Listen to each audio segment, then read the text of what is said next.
Alors bonjour tout le monde, ici Danny Murray pour une autre petite vidéo sur la bourse. Aujourd'hui, nous allons un petit peu étudier l'impact des nouvelles sur le prix des actions. Donc, nous allons commencer. J'ai fait ça en 4-5 petites catégories à regarder.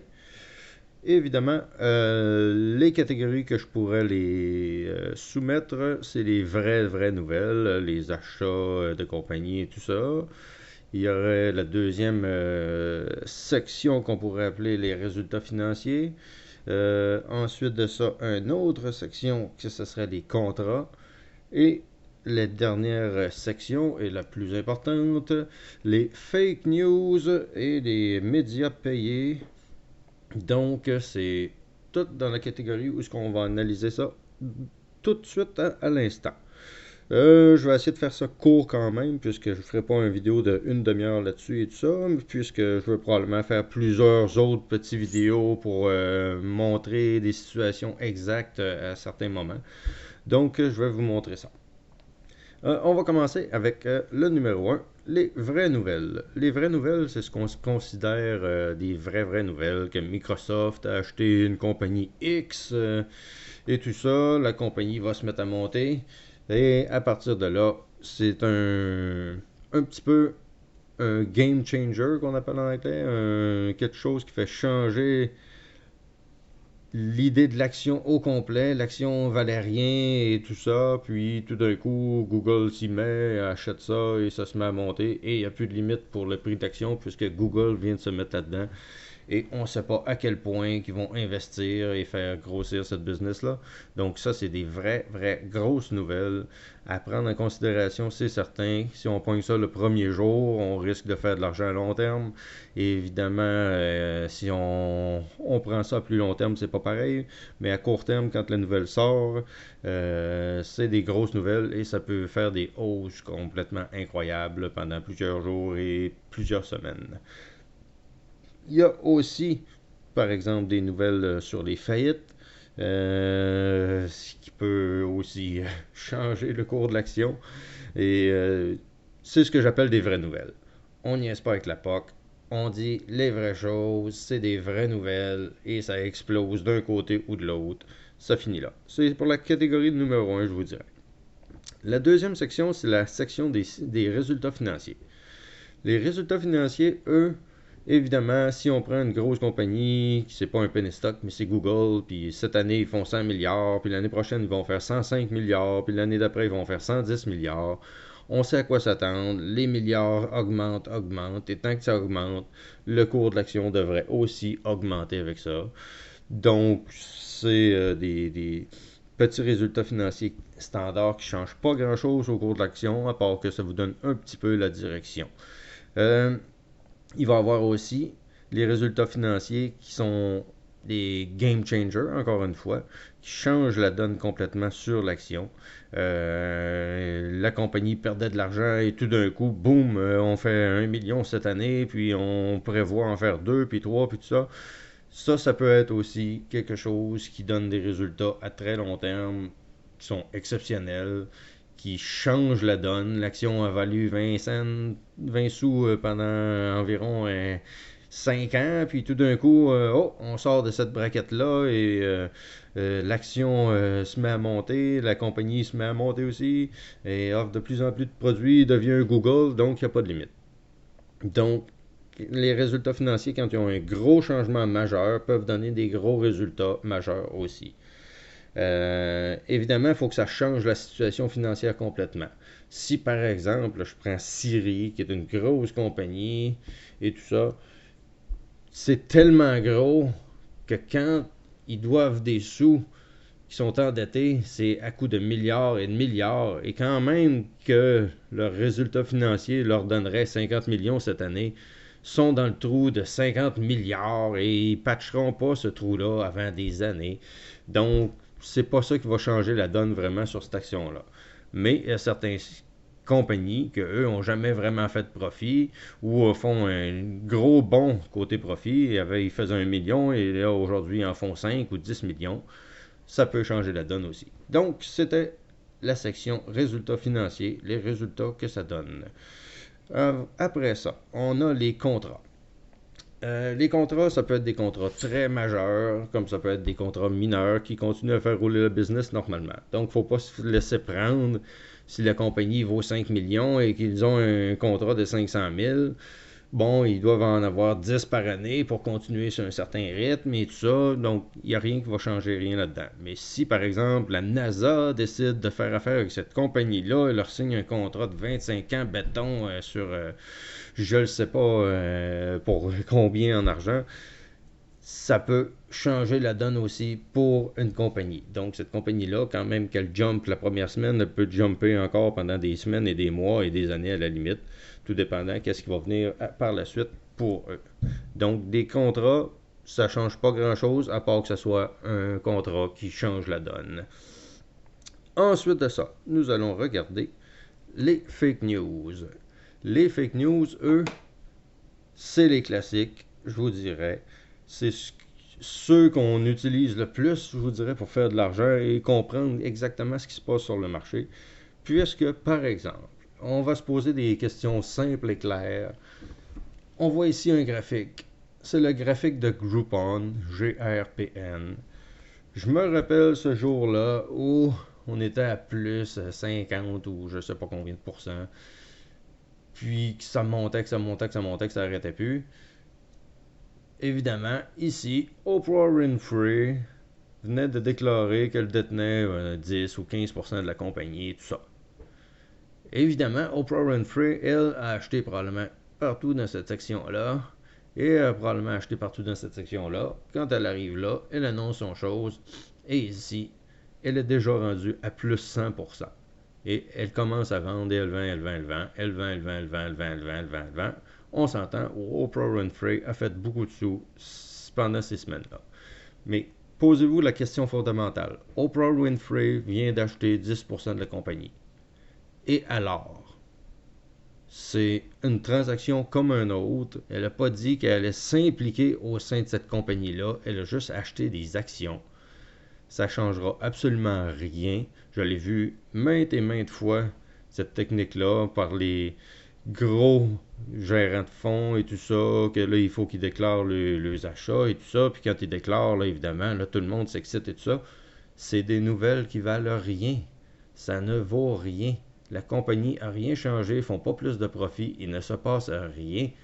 Donc, Oprah Winfrey, elle achète tout ça ici, et c'est rien passé dans la compagnie, et quelques jours, semaines plus tard, elle fait le double de son argent. Il n'y a rien changé dans la compagnie, c'est sûr qu'elle va le vendre, là.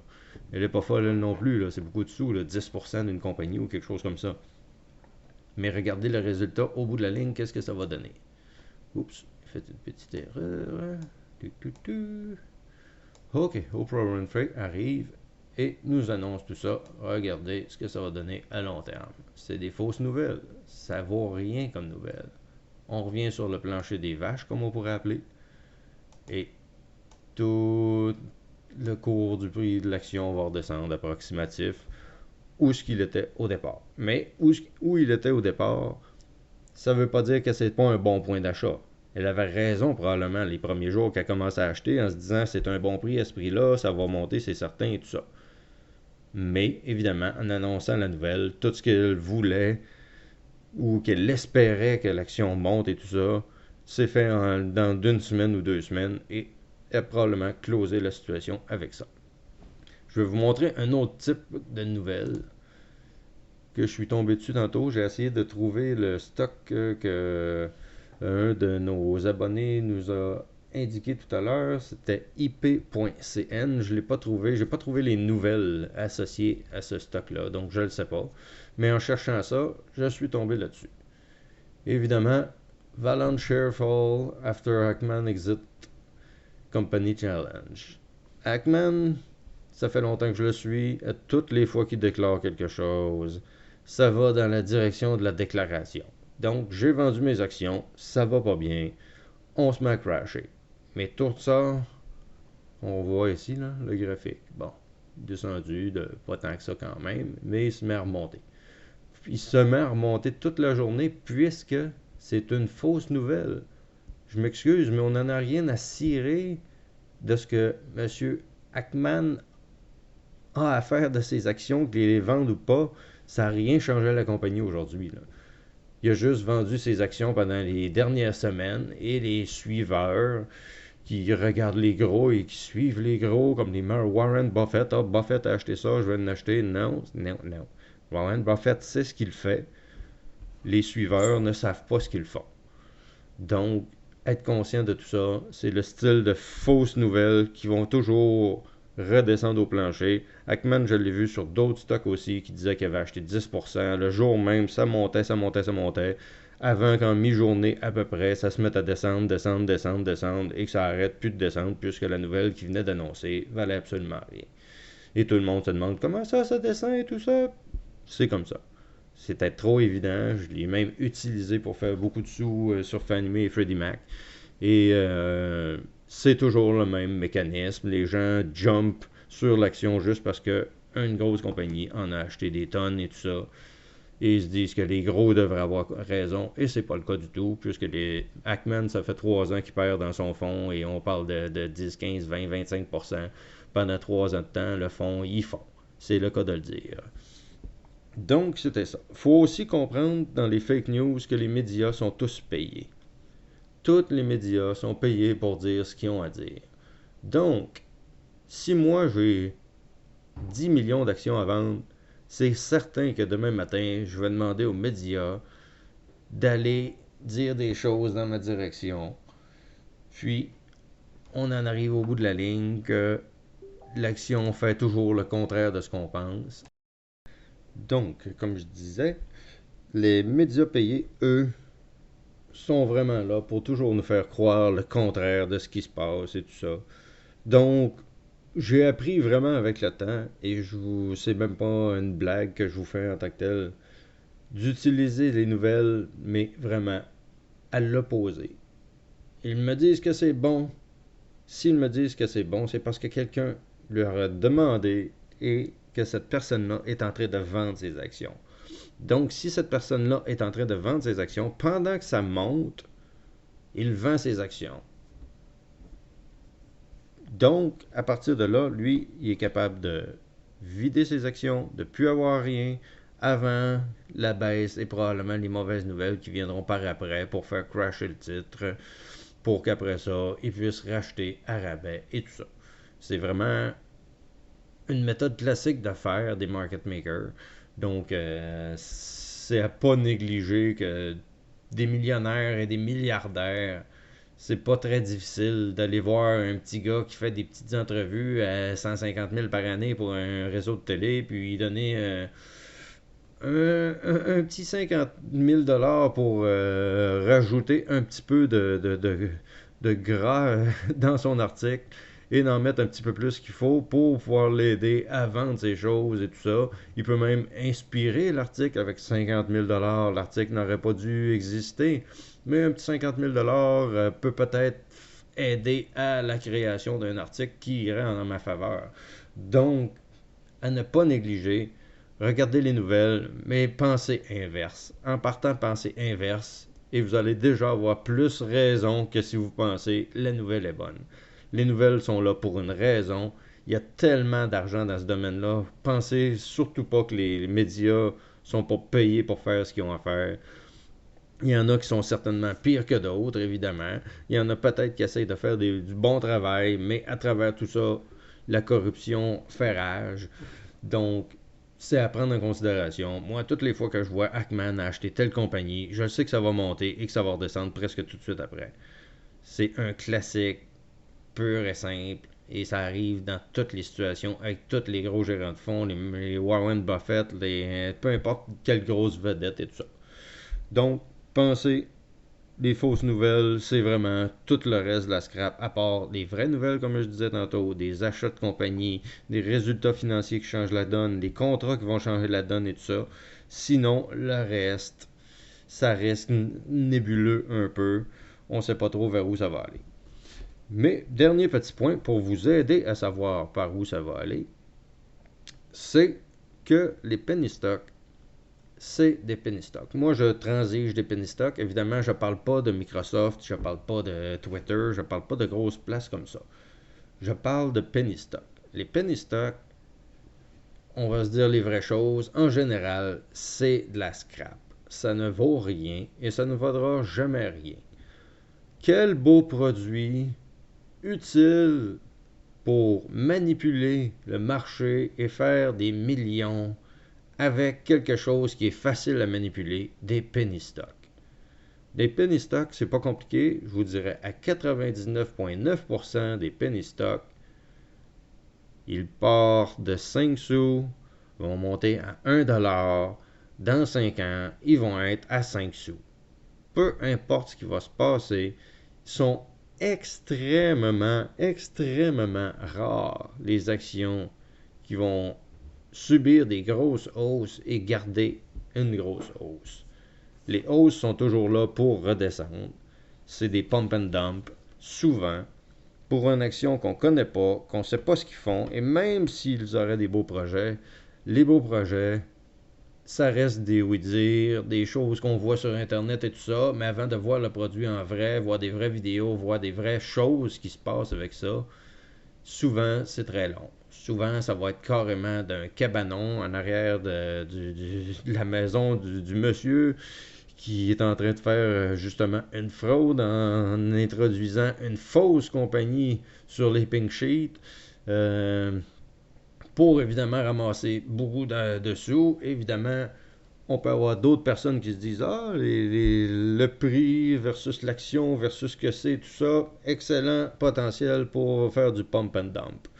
Donc, la fausse compagnie risque de monter en faux, mais évidemment, pour toujours finaliser au bout de la ligne à presque zéro. Donc, c'est ce qui se passe avec les pump and dump. Pump and dump, évidemment, là, c'est pas qu'ils viennent de nulle part, là.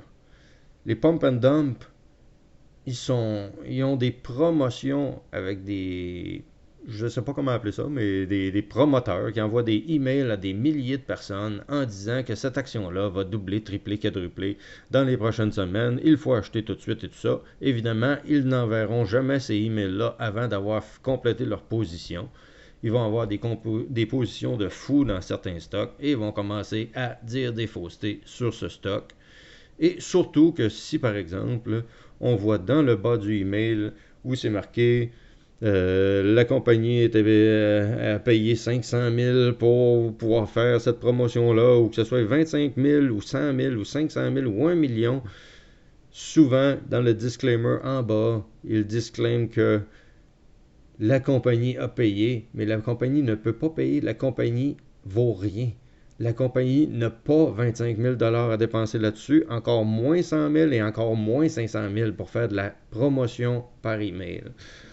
Mais évidemment, c'est ça des pump and dump, c'est pas juste du bouche à oreille et tout ça, c'est vraiment des choses très bien planifiées avec des promoteurs qui envoient des emails avec des milliers d'investisseurs, des milliers de personnes, évidemment, qui créent un engouement et ça se met à monter. Et au bout de la ligne, eux vont faire de l'argent, vont tout vendre avant que tout redescende puisque c'était un pump and dump et il n'y avait rien à faire avec cette action-là.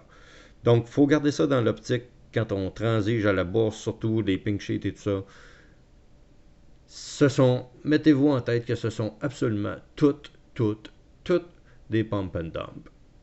Quand vous allez avoir compris ça, déjà là, votre trading va être meilleur. Vous allez arrêter de penser que vous allez faire 1 million avec votre investissement de 100$. Si vous ne le faites pas dans le premier mois, votre million, vous ne le ferez jamais. Mais vous pouvez le faire le premier mois parce que vous pouvez avoir le pump and dump parfait. Et il y en a plusieurs que je pourrais donner comme exemple, mais ça a été des pump and dump. On peut faire 1 million en quelques semaines, mais il faut vendre, parce qu'après ça, ça ne vaudra plus rien. On va perdre le million. Il ne faut pas penser qu'on va en avoir 10 et 20 et 50 dans 10 ans, ça ne marchera pas. Donc, ne pas oublier, les penny stocks restent des penny stocks. Ça va rester comme ça à 99,9% des cas. Donc, ne pensez pas au-delà de très long terme, il n'y a rien à faire avec les penny stocks. À très court terme, tout est à faire là, évidemment, et c'est ce qu'on fait. C'est ce qui est important. Donc, j'espère que cette petite explication des nouvelles va vous avoir vraiment aidé, puisque j'ai fait quand même un bon tour du type de nouvelles qu'il y a. Et faut savoir à quoi s'attendre. Donc, n'oubliez pas, ne vous, pas vous fier jamais aux nouvelles. Les nouvelles que vous pouvez lire, pour moi, ça ne vaut pas grand-chose. Surtout pas sur les pink sheets, c'est encore pire. Donc, pour le reste, par exemple, Microsoft, c'est Microsoft, mais Microsoft ne montrera pas de 100% demain matin. Donc, à partir de là, les nouvelles peuvent être plus safe peut-être un petit peu sur les Microsoft, mais si on regarde les penny stocks, à très long terme, il n'y a rien à faire avec ça. Donc, j'espère que ça vous éclaire et que ça éclaire notre abonné qui se posait des questions au sujet des nouvelles. Si vous avez aimé la vidéo, ne vous gênez surtout pas avec le beau pouce bleu en bas, puisque c'est ma paye à moi d'un sens. Je charge rien, je chargerai rien non plus pour ces cours que je vous donne gratuitement. Mais si je peux avoir quelques likes, des partages, tant que vous voulez, avec vos communautés dans vos réseaux sociaux, gênez-vous pas, je serais très content que vous partagiez mes vidéos. Donc, on se reparle dans une prochaine vidéo et n'oubliez pas de vous abonner si nécessaire, puisque plein d'autres vidéos comme celle-là viendront pour vous éclairer. Je vous remercie et je vous souhaite une bonne journée.